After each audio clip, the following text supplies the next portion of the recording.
Welcome to English Advanced Tutorial.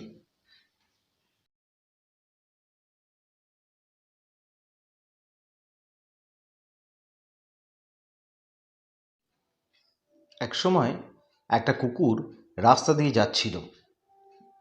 Once a dog was walking along the road. সে রাস্তায় এক টুকরো মাংস খুঁজে পেল। It found a piece of meat on the road.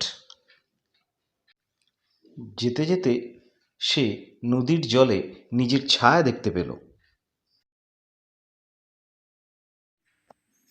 While going, it saw its own reflection on the water of the river.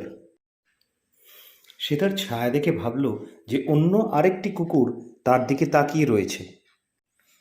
The dog thought it to be another dog.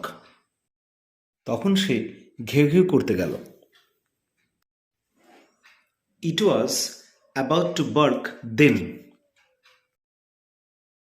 যখন সে ঘেউ ঘেউ করল তখনই মাংসের টুকরোটা তার মুখ থেকে পড়ে গেল নদীর জলে। As soon as it barked, the piece of meat fell down from its mouth on the water of the river. কুকুরটা অনুতাপ করল এবং ফিরে গেল। The dog repented and went away.